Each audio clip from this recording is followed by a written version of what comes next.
Hello and welcome to Projector, and on this episode, Matt Damon and Christian Bale take the wheel in the true story of Ford v Ferrari at Le Mans '66. With sales slumping, Ford makes a failed attempt at buying Ferrari, leading a humiliated Henry Ford II, played by Tracy Letts, to personally demand a race car be built to best their Italian rivals at a legendary 24-hour race at Le Mans. To do this, Ford hires Carroll Shelby, played by Matt Damon, who had to retire after winning Le Mans in 1959 to design the vehicle, who in turn hires Ken Miles, played by Christian Bale, to drive it. Shelby's, and especially Miles's, methods cause tension with the executives at Ford, but they and their GT40 have the drive to go the distance. Hollywood's been trying for years to bring the story of Ford v Ferrari to the big screen, or as it's known internationally, Le Mans '66, and it's pretty easy to see why. Fast cars and a very American sports story. For a long time it was going to be directed by Michael Mann, but he eventually stepped away from the project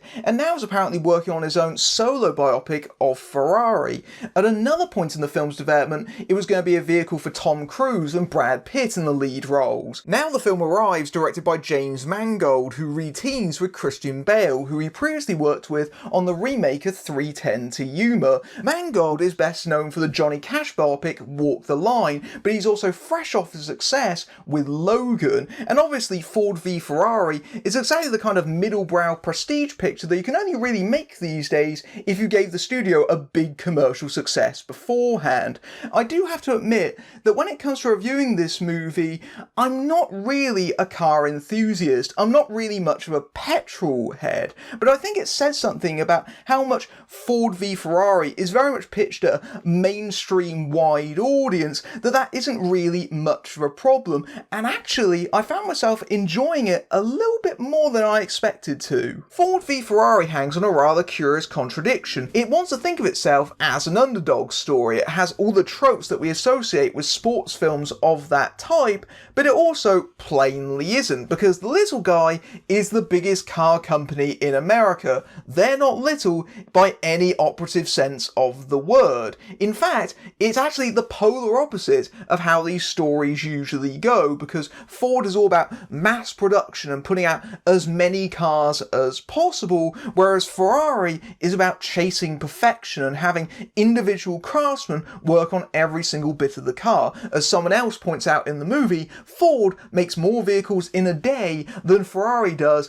in an entire year. And essentially, the stakes aren't really all that high here. It's best described as really being a corporate pissing contest. It's essentially just something that came out of a grudge that Henry Ford II had because his feelings were hurt. And Tracy Letts does a fantastic job of playing Ford. He's really intimidating and brisk and really wants to go to war with them. But Ferrari are somewhat cheekily presented as being snobs for having high values, for having standards, essentially, that they need to be taken down a peg or two, and that seems like a very weird framing, but you have to admit that this is very much from Ford's point of view, so in that way, it does make sense, but it also means that this supposed American underdog story also feels like a very commercial one, feels like a very capitalist one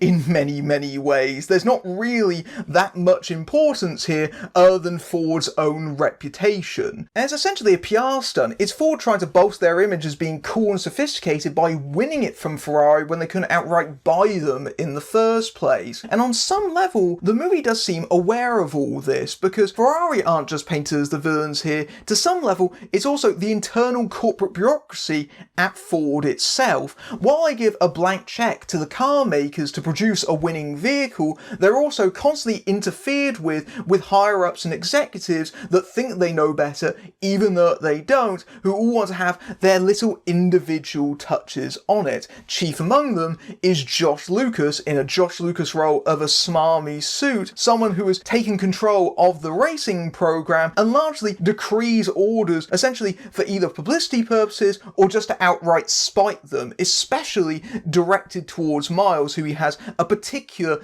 grudge against. And anyone who has worked within a corporate structure will very much recognise this, even if Lucas's performance is very much a boo hiss villain every time he appears on screen. And Ford v Ferrari definitely shifts up a gear once we move away from the corporate factors that led into this whole scenario to the people working to actually make it happen. Most of the entertainment comes from these guys essentially given carte blanche to do whatever they can to make the car go faster. So there's a lot of masculinity and testosterone on display. There's very much a boys will be boys mindset, but the movie is also keenly aware of how ridiculous that is and knows when to puncture that for a good laugh. In fact, there's a standout sequence where Miles and Shelby get into a fist fight outside Miles's house, and it looks completely ridiculous because the two don't really want to hurt each other. It just looks like the playground squabble that it is, and it's absolutely hysterical. It also helps that James Mangold directs the hell out of this. His cinematography is really great, especially the way that he follows the action in long takes that really takes in the cars especially, and also the 60s setting makes it all feel very stylish, particularly the fashions that are on display. It could almost give you the sense that this is a more prestigious movie than it actually is. Ford v Ferrari could actually be compared to the Ford Mustangs that Ford showcases during this film, in that it has the allure of something prestigious. It's got the leather upholstery on appearance, but when you look inside the engine, you actually realise that it's actually fairly conventional and mediocre. And that's sort of what this is. And car fans may be surprised to hear there isn't actually a whole lot of detail here. Now, I know they're obviously not going to include loads and loads of process because they don't want to isolate the audience who are going to be unfamiliar with most of these things,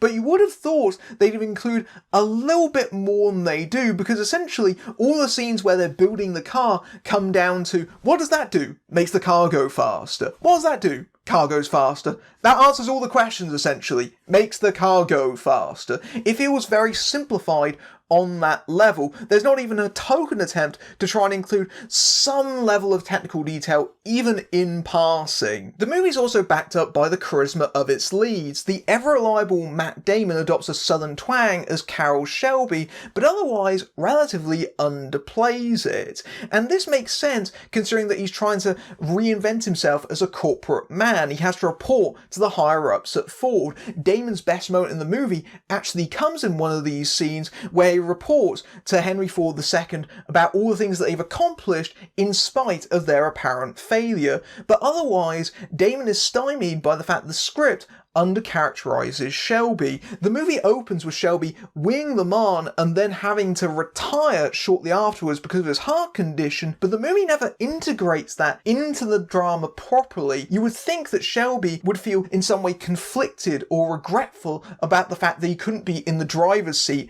this time out, but honestly, it seems like Shelby is very happy with his lot being a car designer, and certainly has moments where he has a need for speed, be it taking Ford the second out in a car, or a moment where he takes command of a plane and has a very bumpy landing in it. So it doesn't seem like Shelby has particularly lost very much, even though he no longer races. So there isn't a lot of conflict there. But maybe he just seems subdued when he's standing next to Christian Bale as Ken Miles, who speeds away with this film. Bale looks like he's having the most fun he's ever had in any role on this, especially as he's been given full license to just ham it up.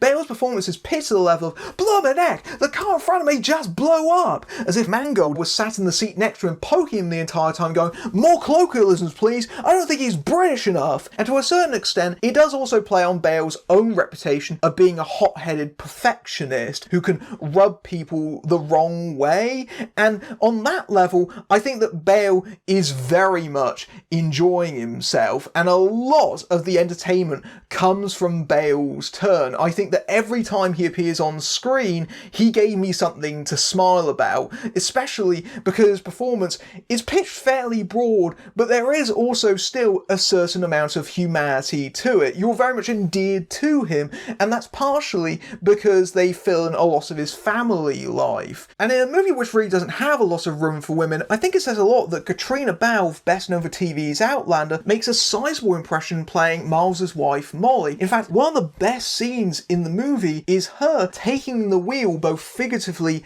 and literally, and it's Ken who's in the passenger seat feeling uncomfortable. And it gives you a sense of their relationship. They're two very kind of powerful personalities, but they also love and respect each other, but they're also just a little bit crazy at the same time. And this is a role that could have been just forgettable in other hands, but Balfe gives her a lot of character, even in relatively limited screen time. The moment where they're fighting out the front lawn, there's a great moment where she just pulls out a lawn chair and just watches them as she rolls her eyes, and that by itself adds to the humour of it. She becomes a memorable character even despite the fact that there isn't a lot the script gives her. There's also Miles' son Peter, played by Noah Jupe, and he further humanises Ken as a character in that he idolises him, he wants to follow in his footsteps, he's obsessed with racing, but he watches on knowing that at any given moment something could happen and his father could be taken away from him, and that adds a real poignancy to the entire movie and helps ground the character that could have been a total caricature. And again, Bale works very well with Jupe in those moments and helps you really connect with the Mileses as a family unit. Where Ford v Ferrari really delivers is in the racing scenes. They're fast, they're exciting, and they're exceptionally well photographed and edited. They deserve to be mentioned in the same breath as classics like John Frankenheimer's Grand Prix. To its credit, the movie knows how to pace itself. It knows that if we see too much racing, we're going to become tired and bored of it. So we get a little taster at the start, but it's mostly saved for the second half, and especially the third act, which is almost entirely devoted to the race at Le Mans. That's a good 40 minutes worth of screen time,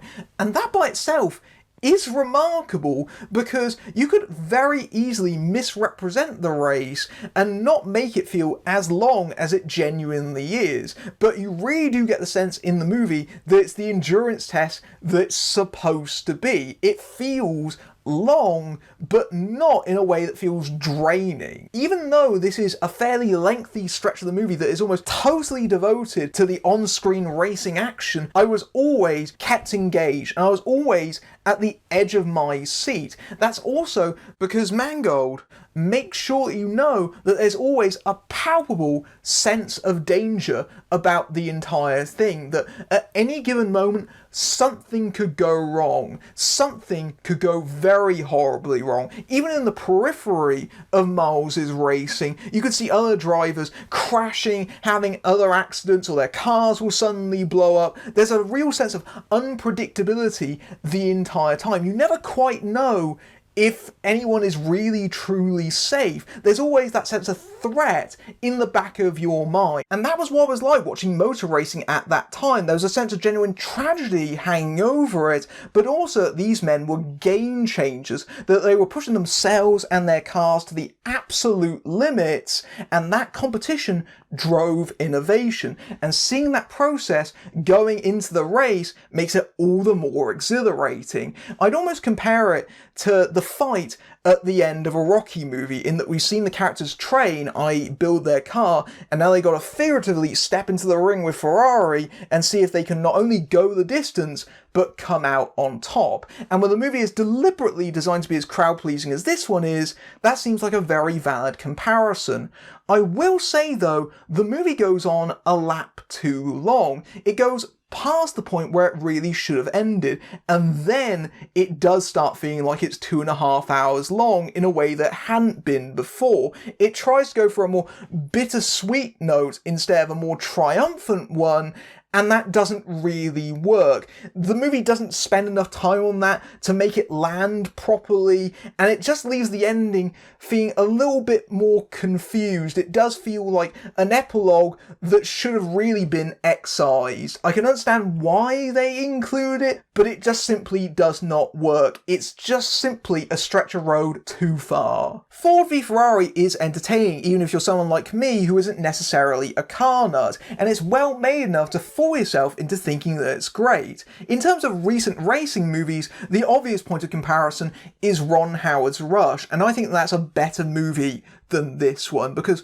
while they both have terrific racing sequences, I think that Rush, in terms of its script, had a lot more to say about competitive rivalry and the relationship between Hunt and Lauda that made up its backbone. You won't find that in Ford v Ferrari, and honestly, once you scratch the surface, this does feel rather hollow, but it is a nice looking body, and Christian Bale really is great to watch on screen. Nevertheless though, I don't think that will really matter. I think the target audience will be supremely entertained, and it is quite a charming film. Regardless, your dad's gonna love it. Ford v Ferrari or Le Mans 66 may not be the underdog story that it tries to present itself as, despite adhering to the standard structure of sports movies, but it manages to make this corporate rivalry entertaining. The film is largely best when it puts that into the background to focus on the charisma of Damon, and particularly Bale, who seems to be really enjoying himself as the sweary, hot-headed Ken Miles as he drives off with the film and the scenery. Despite the 2.5-hour length, James Mangold's direction is well-paced and stylish enough to divert you from its cliches, especially in the standout racing sequences that are some of the most tense and exciting on film, and sustains that through the race at Le Mans that makes up virtually the entire last act. Although outstaying its welcome in a final epilogue, Ford v Ferrari works as an oil-soaked crowd pleaser.